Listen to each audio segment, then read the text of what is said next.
New at 6, we've been following the cancer journey of Arthur Yu, the Los Angeles dad and husband, holding out hope for a bone marrow transplant. Finding a donor was hard.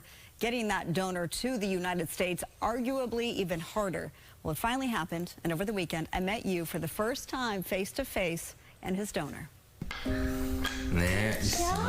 Just watching Arthur Yu spend quality time with his wife Alice and their 16-month-old son Abel, it's nearly impossible to tell the 41-year-old husband and dad is fighting for his life.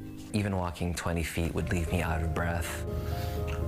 Not long ago, this was Yu, a beacon of fitness who supplemented his advertising career with a personal trainer side gig.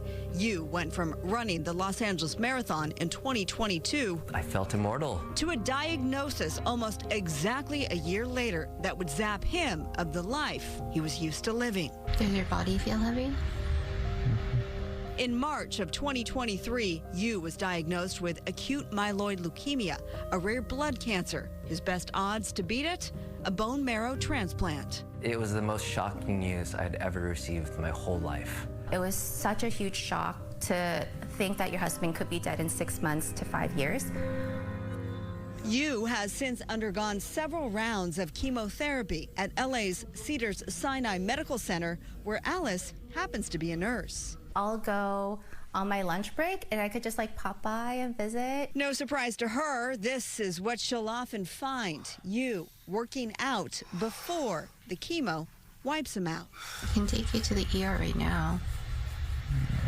As fate would have it, Yu found his bone marrow match thousands of miles away in the Philippines and a cousin he had never met.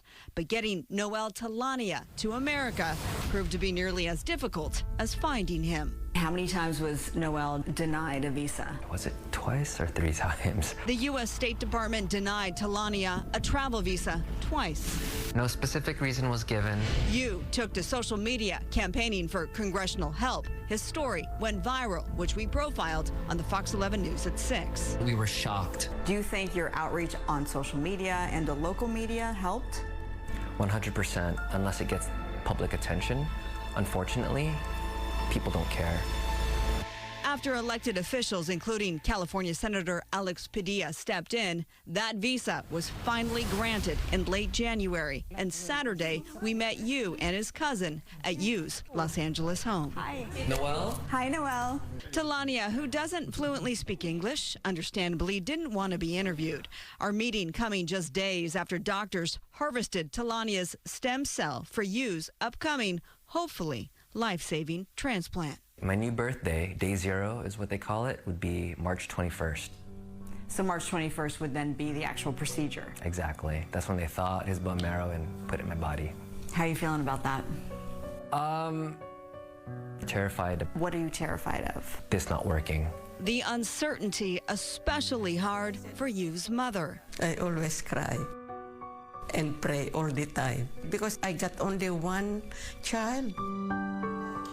Yu's fight is for his family, a fight he hopes inspires more people to become donors and a change in our often roadblocked bureaucratic system. If you need a donor from outside the United States, I can attest that visas are not straightforward until we get an emergency visa program. Until then, the Yus are grateful and praying for the best possible outcome. You know, I'm hopeful, but I'm also scared to be hopeful. I try to remember the success stories because they're the ones that give me hope. If all goes as planned, Arthur's transplant is scheduled to take place, as you heard, next Thursday, March 21st. Of course, we do plan to update you accordingly. In the meantime, if you'd like to become a donor, please log on to bethematch.org. It's a simple swab, and that really is, Alex, his message and that of his family. There needs to be more people who just do that simple cheek swab and become donors. You think about how hard it is for somebody to come into this country legally to help somebody, how easy it is for people to cross the border illegally, which we show every single day. What was your big takeaway from meeting him in in person because you talk so much with him virtually. Well, he's just such a wonderful soul. The whole family is so beautiful, and thank you, Hughes, for letting us come into your home and being so obtrusive with our camera. He has really now he appreciates the little things. So no longer what he said to me was, does he care about things on his Instagram feed? Right? What are the new restaurants to go to? It's all about spending quality time with his son and his wife and his mother. Well, that Instagram feed turned out to be pretty good for him. It did. The social media helped in that regard. Yes. All right. Well, we'll